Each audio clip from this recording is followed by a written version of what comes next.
klar? Yes. Welcome back from the break. I'm glad to see we still have everybody with us after this quantum talk, which was very, very good. Quite challenging to my mind. I'm really glad today to introduce Andrii. Andrii is a good friend of mine from Ukraine. And this talk is a beautiful example of the power of network. I've been doing a small talk for a group of Ukrainian refugees in Denmark about how we use network on the Danish job market to find a new job. Most jobs in Denmark are found through network. So I did this talk and I talked to Andrii and said, well, do you know anyone who could talk about something with cybersecurity? And Andrii said, well, I can do that.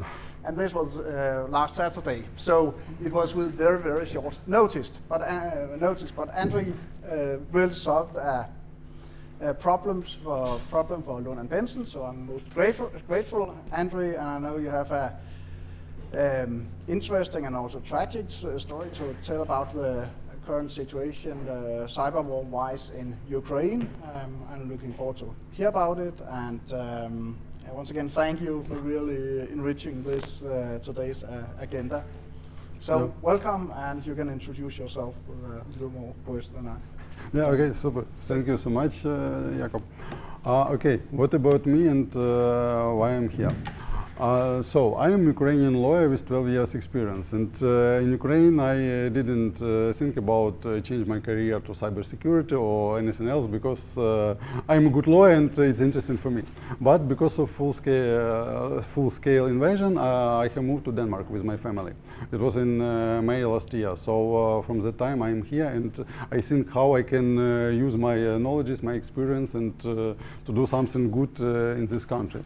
That's why I decided to change my career path to cybersecurity, because IT was interesting for me during all my life, and it was part of my life. That's why I have changed it, and now I am doing a little bit of IT support in Zealand and looking for how to improve my skills in cybersecurity and doing my first steps in it. This picture is where I used to work in Mykolaiv, Kherson, and Kyiv, because I was part of this big state broadcasting company. What you can see is Kherson, this one. So yes, it's Kherson broadcasting company. It's Kyiv, and it's Mykolaiv. Our building of regional authorities, which was bombed in March last year, and I spent a lot of time on 8th floor in the court, and it was terrible to know that it's destroyed. So about what I want to talk about, it's about few examples of cyber attacks which were happened before the full-scale invasion and during it. Also about migrations, critical public IT applications to the cloud, and about private bank migration also to AWS. So why Russian attacked Ukraine? During the first part of 2022, they focused on the media and telecommunication industries. It's because they want to do something with our possibility to fight, and they want that our authorities said, no, we will not fight for our country. And also they did a lot of different cyber attacks before it and after full-scale invasion. But during the second part of 2022, they changed their focus to the energy system and focus on spying and data theft. Also, this cyber attacks was combined with missiles attack on our energy system, and it was a big problem. All this blackout during autumn, winter, and it was a terrible situation. But now during summer, it's a little bit better, and we have another problems. So this defense attack, it was happening in January 22. You can see the example of the message which we found on different government websites. It was about our sensitive data that it was saved, but it wasn't. It was only a picture and no other problems. But later, what happened? Attackers used some vulnerabilities in our October CMS, and they can use this request and reset password and use this admin privileges. So it was a well-known vulnerability. You can find some details about it, but still we had this problem, and this attack was successful. But later, in a few days, we found that it was not that it was only the first part of attack. The second one was about Viper, and it destroyed a lot of different sensitive data. And it was looked like ransomware, but it wasn't, because it showed ransomware node that you need to pay and you will receive your information back. But in general, it works just for destroying data and anything else. And about results, 22 websites were affected and 6 websites were lost. And this is information about how it works. It overrides master boot record and then just encoded all data on the computer. It was specific extensions, and no one couldn't encode it back. So it was a big problem. Yeah, it's about 15th of February. We had big DDoS attack to our banking system, and it was for a few hours. Some banks were we couldn't use it for a few hours, some of them for a few days, and it was a big problem because a lot of our Ukrainian citizens use private bank, Optaget bank, and Dia portal. So you can imagine that it's a problem when you couldn't use your money, and all these volunteering projects, anything else, they need speed for buy something and get money, volunteering money. So it was a problem. And during the beginning of full-scale invasion on 24th of February, it was a big attack to the Viasat company, to their modems, and attackers gained access to these modems and destroy it. So it was a new Viper. Sentinel Labs found it and called them ICIT Rain. More details you can find on their website, but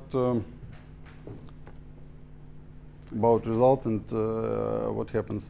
For Ukraine, it was a big problem that we use this satellite network like a reserve channel, and also use it in government system and in our armed forces. So it was combined with full-scale invasion on 24th of February in the early morning, and our armed forces had big problems with connection with this and couldn't use it. So it was a big attempt to destroy it, and when you don't have this connection, you couldn't do something in a good way and couldn't connect with other parts of your country, and it's bad practice. So also, it's a good example that these cyber attacks, they were not only in Ukraine but also in Europe, because you can see about wind turbines, German energy companies that also had the problem with this equipment. So sometimes when Ukraine is a target, but also other countries could be involved in this process. So what happens? How it was? Attackers gain access to VPN, and then they go through the operation center in Turin. And after that, they received a lot of information about these modems, about firmware update and how it works. So they just push all this new updates to modems and then destroy it. So I know that during these first days we changed these destroyed modems in Ukraine, and now it's much better. And also we start to use Starlink, and it's a very powerful thing for our armed forces because they could use it in different places, and it's real-time connection, much better. You can share all your information, all your data, video, and in real time you can see what happens in different places. So that's why it's very important, and I think it was the purpose of Russian attackers to destroy this connection.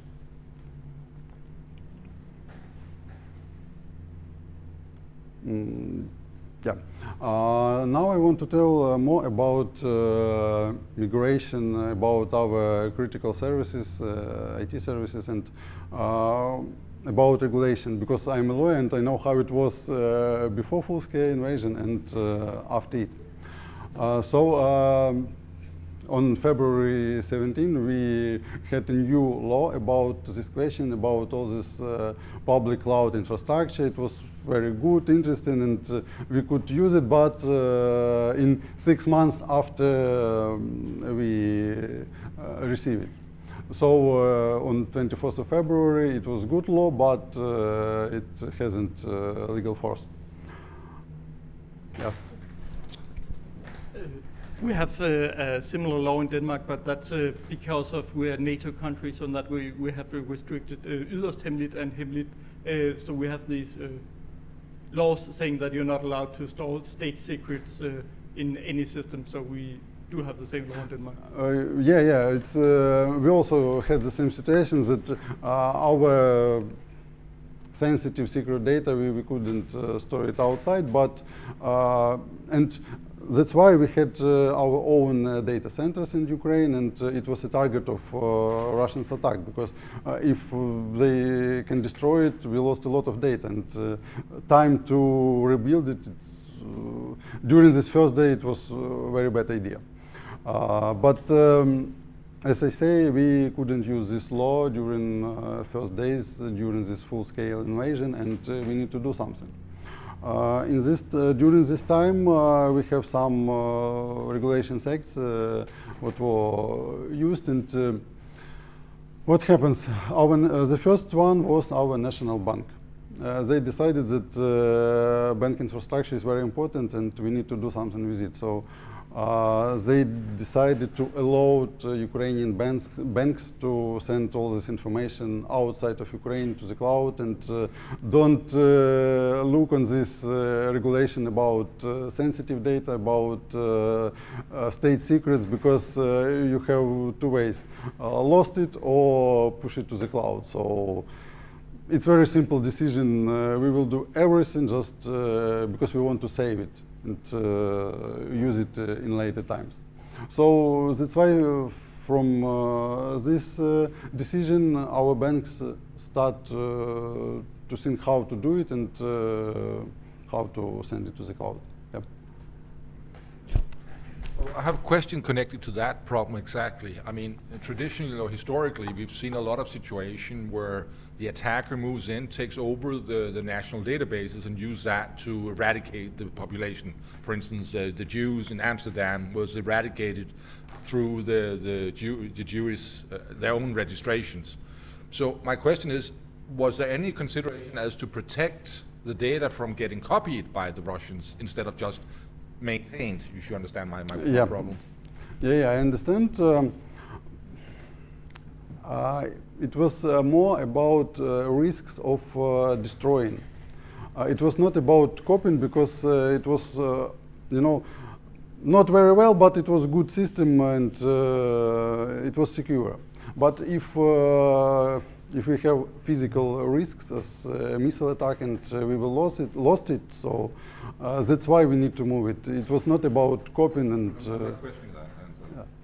Yeah. So our authorities decide that it's a very good idea to move it to the cloud and store it there. The next, it was our cabinet of ministries that decided that yes, you can store your data, sensitive data, in outside Ukraine and without any problems during this war period, and it will be okay. And the last one, the last decision, it was another law, and by this law, Verkhovna Rada changed a lot of different laws and just say that in everyone that said you can store your data outside, but also sensitive data, but you need to transfer it back up to 6 months after war will stop. So we have this deadline where we need to move it back, and from this period we can throw it back. But what I want to say, all these regulations, it's very good, but when you need to save it, you will not do by law and think about it. You will move your data, and then our public authorities will create these laws, and it will be okay. But first of all, you need to think about safety and about moving and so on. And also, very important things was about cybersecurity certifications, that our laws, they said that, okay, you can use this Europe certification or US certification because it's totally safe and it's okay for us. And why we have this question? Because in our laws it said that you need to have a Ukrainian certificate and our specific certificates. And during this time, I think Microsoft, Amazon, they are not interested to take it, and it's better idea to do something about cybersecurity with a connection with Ukraine and so on, so on. So it was just allowed to use this infrastructure, and it was totally okay. Why? Reasons, it's example, this destroyed building. There was also some data center about our original authorities, and yeah, they lost a lot of information, and that's why we need to transfer all this data to cloud and be sure that it will work without any connection to these physical risks. So, about numbers, how it was. It was near 10 petabytes of information, and half of them was from our private bank. A lot of ministers, universities, distance, remote schools, and other things. Also about critical infrastructure, it's about our registers, about all this information about property, about companies, about everything. Like example, I saw this Danish system. I couldn't pronounce it. It's yeah, it's hard for me, but we have the same system, and it's very important to move it to the cloud, because if, for example, by cyber attack or by physical access, some Russian soldiers or anyone else will gain this access to this data, they can just change the owners of a lot of buildings, and you will never know where is the truth, who is the owner of this building or this building, because it's only from 2013 we have this electronic system, and it's the first thing when you will see who is the owner. Not about physical documents, but about electronic systems. That's why it's very important to save it and be sure that no one can destroy it or change without permission. How it was, how we migrated all this data. By our authorities, it was a decision to move it physically, because they didn't have enough of channels to transfer this data fast and safety, and also because of these problems with our connection services, and it was much more safety to do it by physical way. That's why we use Snowball H, and they arrived to Ukraine during first 3 days of full-scale invasion, and then just moved to Polish. I don't have a lot of information about how it was in the deep details, because it's because of security reasons, and they just say that, yeah, we use this technology, by transfer it to Amazon Web Services, but not more details. And about how it was during first months, they stopped all these registers, services, and we couldn't use it. I tried to use it because of my law job, but no, everything was stopped. It's because they couldn't maintain it during this moving process, and decide, okay, we will stop it, and it's not so important now because of first days, and it's okay. And I can understand that during this process, it's much more important just transfer data than maintain it as working services. It was not like a bank system that we need every day, every second. So it was okay.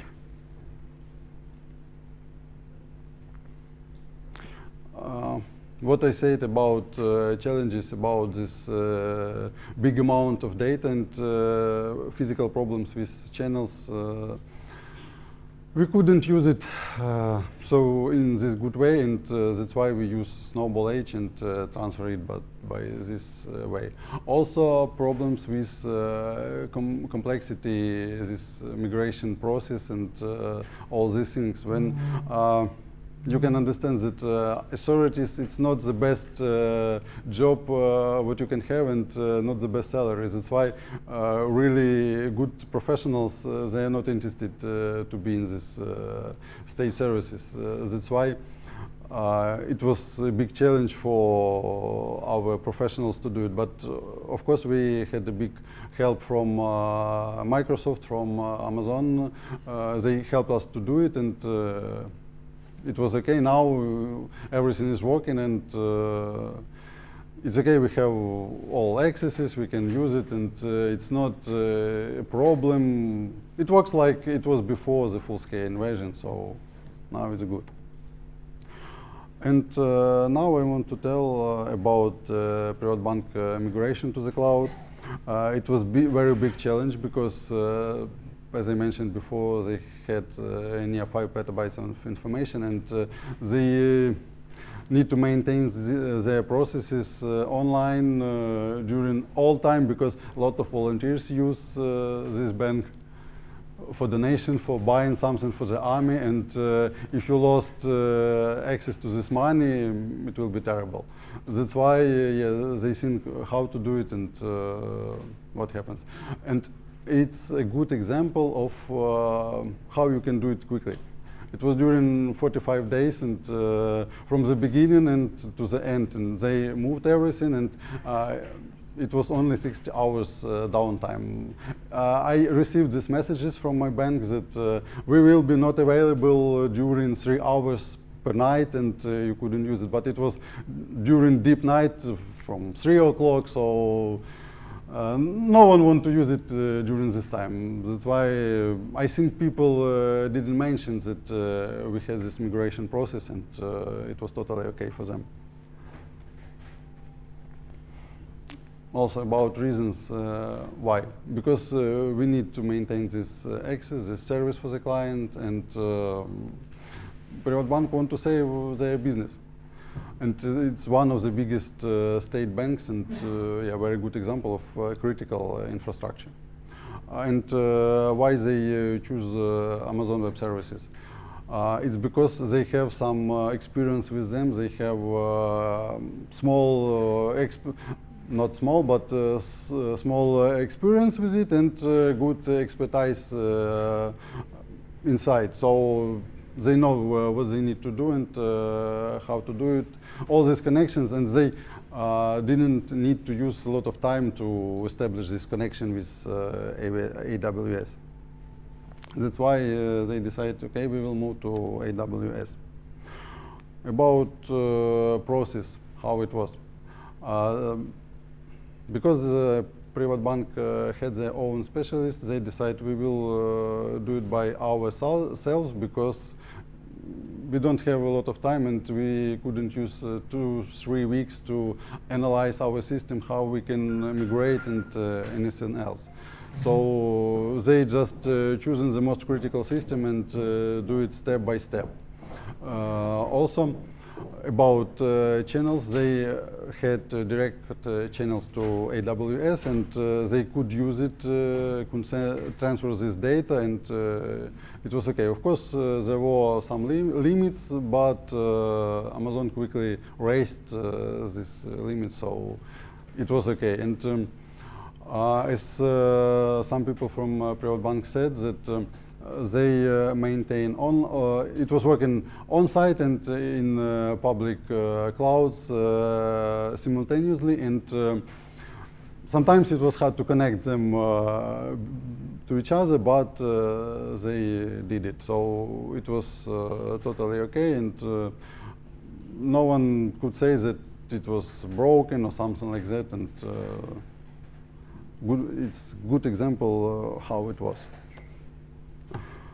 So about advices from Private Bank, what they said that one of the most important things was were channels, direct channels to your cloud provider.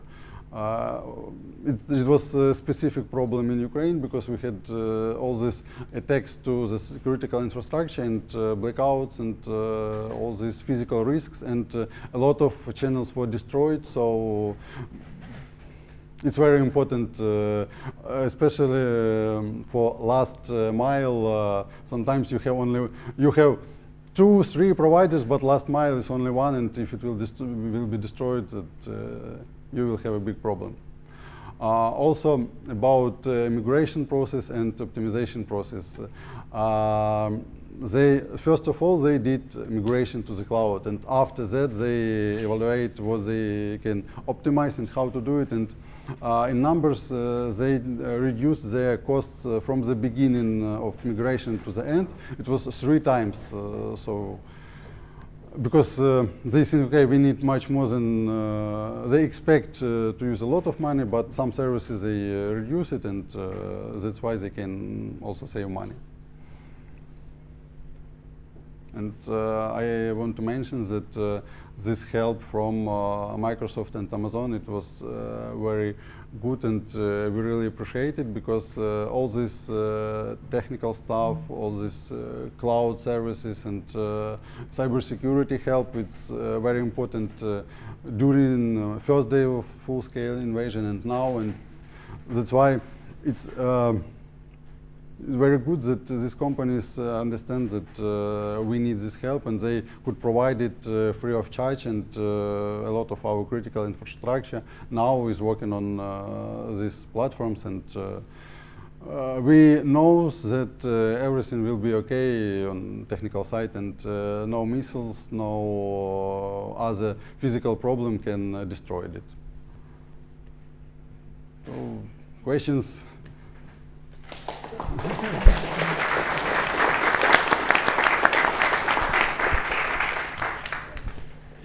Don't the banks have backup data centers? All the large banks I know in Denmark have at least 2 data centers that are less than 20 kilometers apart, so that you have separate connections and separate data centers.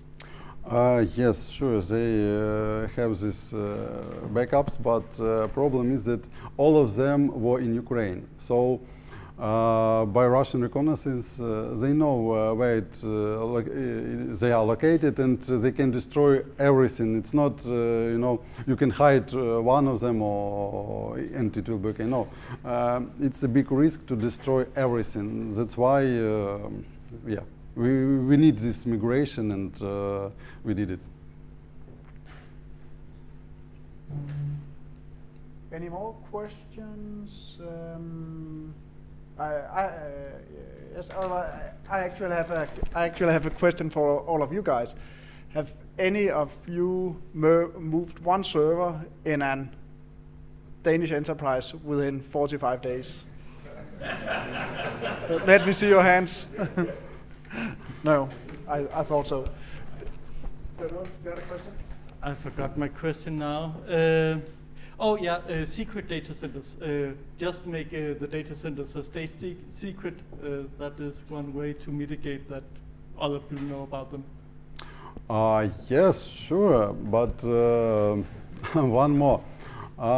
When you have these war risks, and you can understand that attackers will have stage of reconnaissance, and they will know where it's located and how to destroy it in the best way. That's why, yeah, we had it, but it's not 100% security decision. They will find it. I'm super curious, it's very seldom you hear of projects that are 3 times cheaper than estimated. So how did that happen? Because they think about what we need to move and just to have redundancy and have much more powerful decisions. But then we migration to the cloud, they say, okay, we don't need so much resources for it, and we don't have this big. We didn't use so much resources. That's why we can reduce it and don't pay for them. Also, after optimization, they just change some programs, change some decisions, some servers, and it also become much more efficiently than it was before. And of course, when you have your own data center and you can build it physically, sometimes you don't do it in the most efficient way. But when you need to migrate it and you need to decide how it will work, so yeah, it was a reason why they can reduce these costs.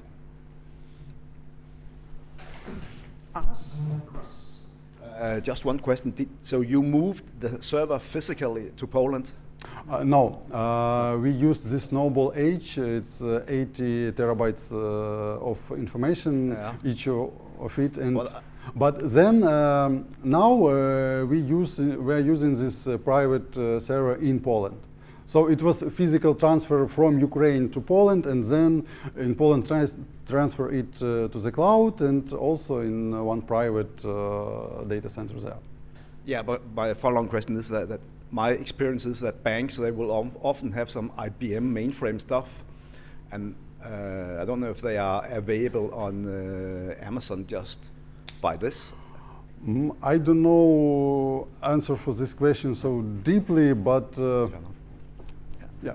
But I'm really amazed that you could do this in so few days.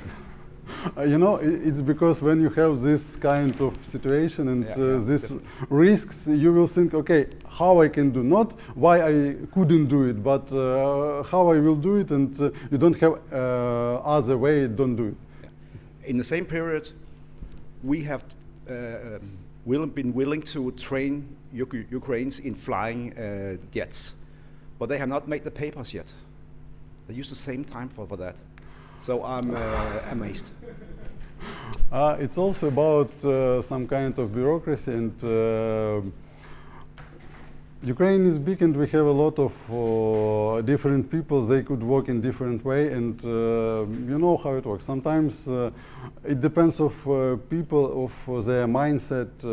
If they think, okay, I need to do it, and I will do it very quickly, so they will go through this legal requirements or something like that. But sometimes you have another kind of person, and they can do step by all these requirements, and it will take a lot of time. Well, I also guess that having a missile pointing at your data center is also quite motivating for getting it moved, right? Of course, you are totally right. And you never know. Just a comment about the mainframes in the banks. I'm not 100% sure if they had mainframes in the banks or not the what we used to have, because mainframes as we use were invented before the opening of these to the West and so on.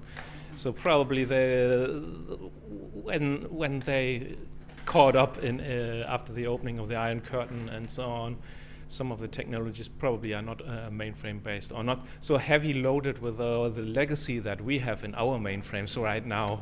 Yeah, it's also a good reason because compare with Europe, we are pretty old. We have pretty old infrastructure systems, so we don't have this legacy, as you said, and that's why it's a little bit easier to move. For example, like internet connection in our cities, it wasn't so spread dial-up connection because during early 90s, it was not so popular internet in Ukraine, and it was only in few places, not so spread. All right. Thank you so much for a very good and thorough insight into just a tiny bit of the problems you have to deal with when your country is being invaded by another country.